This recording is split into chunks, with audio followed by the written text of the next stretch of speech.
नमस्ते। कहानी उपन्यासों का सफ़र भावनाओं के साथ में आपने पिछले भाग में सुना। होरी को गाय सही दाम पर मिल जाने से उसका चित्त बड़ा प्रसन्न हो उठता है। उसकी साध पूरी होती है। आगे सुने। किसान पक्का स्वार्थी होता है, इसमें संदेह नहीं। उसकी गांठ से रिश्वत के पैसे बड़ी मुश्किल से निकलते हैं। भाव ताव में भी वह चौकस होता है। ब्याज की एक एक पाई छुड़ाने के लिए वह महाजन के घंटों चिरौरी करता है। जब तक पक्का विश्वास न हो जाए वह किसी के फुसलाने में नहीं आता। लेकिन उसका संपूर्ण जीवन प्रकृति के स्थायी सहयोग है। वृक्षों में फल लगते हैं, उन्हें जनता खाती है। खेती में अनाज होता है, वह संसार के काम आता है। गाय के थन में दूध होता है, वह खुद पीने नहीं जाती, दूसरे ही पीते हैं। मेघों से वर्षा होती है, उससे पृथ्वी तृप्त होती है। ऐसी संगति में कुत्सित स्वार्थ के लिए कहाँ स्थान। होरी किसान था और किसी के जलते हुए घर में हाथ सेकना उसने सीखा ही न था। भोला की संकट कथा सुनते ही उसकी मनोवृत्ति बदल गई। पघैया को भोला के हाथ में लौटाता हुआ बोला, रुपए तो दादा मेरे पास नहीं है, हाँ थोड़ा सा भूसा बचा है, वह तुम्हें दूंगा, चलकर उठवा लो। भूसे के लिए तुम गाय बेचोगे और मैं लूंगा, मेरे हाथ ना कट जाएं। भोला ने आर्द्र कंठ से कहा, तुम्हारे बैल भूख के न मरेंगे। तुम्हारे पास भी ऐसा कौन सा बहुत सा भूसा रखा है। नहीं दादा, अब की भूसा अच्छा हो गया था। मैंने तुमसे नाहक भूसे की चर्चा की, तुम न कहते और पीछे से मालूम होता तो मुझे बड़ा रंज होता कि तुमने मुझे इतना गैर समझ लिया। अवसर पड़ने पर भाई की मदद भाई न करे तो कैसे चले। मुद्दा ये, गाय तो ले जाओ। अभी नहीं दादा, फिर ले लूंगा। तो भूसे के दाम दूध में कटवा लेना। होरी ने दुखित स्वर में कहा, दाम कौड़ी की इसमें कौन बात है दादा। मैं 1-2 जून तुम्हारे घर खा लूं तो तुम मुझसे दाम मांगोगे। लेकिन तुम्हारे बैल भूखे मरेंगे कि नहीं। भगवान कोई ना कोई सबील निकालेंगे ही।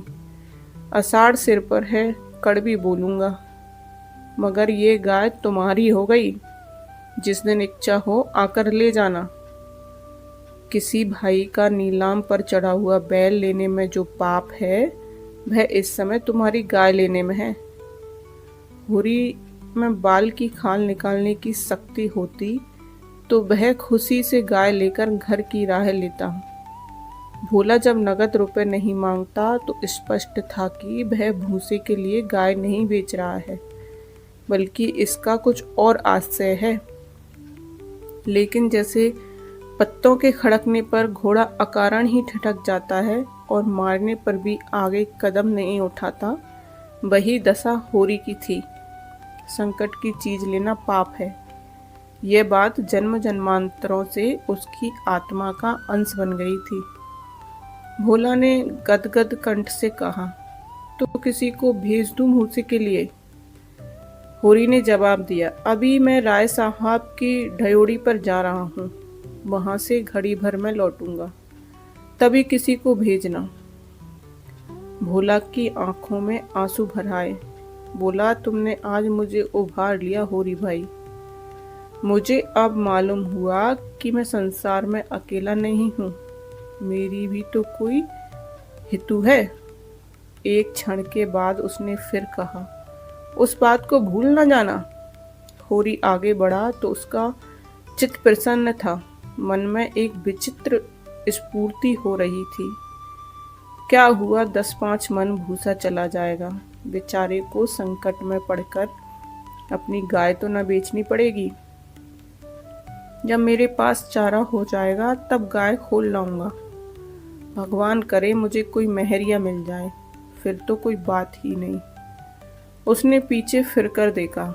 कबरी गाय पूंछ से मक्खियां उड़ाती, सिर हिलाती, मस्तानी मंद मंद गति में झूमती चली जाती थी, जैसे वादियों के बीच में कोई रानी हो। कैसा शुभ होगा वह दिन जब ये कामधेनु उसके द्वार पर बनेगी। सेमरी और बेलारी दोनों अवध प्रांत के गांव हैं। जिले का नाम बताने की कोई जरूरत नहीं। होरी बेलारी में रहता है, राय साहब अमरपाल सिंह सेमरी में।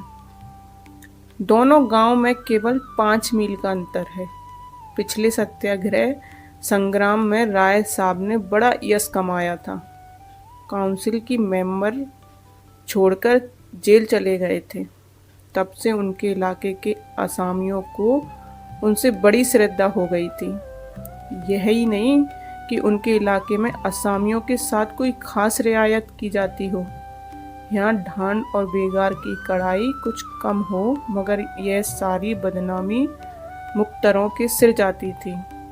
राय साहब की कीर्ति पर कोई कलंक न लगा सकता था। वह बेचारी भी तो उसी व्यवस्था के गुलाम थे। जाब्ते का काम तो जैसे होता चला आया है वैसा ही होगा। राय साहब की सज्जनता पर कोई असर न डाल सकती थी, इसलिए आमदनी और अधिकार में जौ भर की भी कमी न होने पर भी उनका यश मानो बढ़ गया था। असामियों से वह हंसकर बोल लेते थे, यही क्या कम है। सींग का काम तो शिकार करना है। अगर गरजने और गुर्राने के बदले मीठी बोली बोल सकता तो उसे घर बैठे मनमाना शिकार मिल जाता।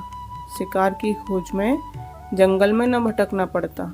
राय साहब राष्ट्रवादी होने पर भी हुक्काम से मेल जोल बनाए रखते थे। उनकी नजरें और डालियां कर्मचारियों की दस्तूरियां जैसी की तैसी चलती थी। साहित्य और संगीत के प्रेमी थे, ड्रामा के शौकीन, अच्छे वक्ता थे, अच्छे लेखक, अच्छे निशानेबाज। उनकी पत्नी को मरे आज 10 साल हो चुके थे, मगर दूसरी शादी न की थी। हंस बोलकर अपने बुधुर जीवन को बहलाते रहते थे। होरी डयोड़ी पर पहुंचा तो देखा जेठ के दशहरे के अवसर पर होने वाले धनुष यज्ञ की बड़े जोरों से तैयारी हो रही है। कहीं रंगमंच बन रहा था, कहीं मंडप, कहीं मेहमानों का आतिथ्य गृह, कहीं दुकानदारों के लिए दुकानें। धूप तेज हो गई थी, पर राय साहब खुद काम में लगे हुए थे।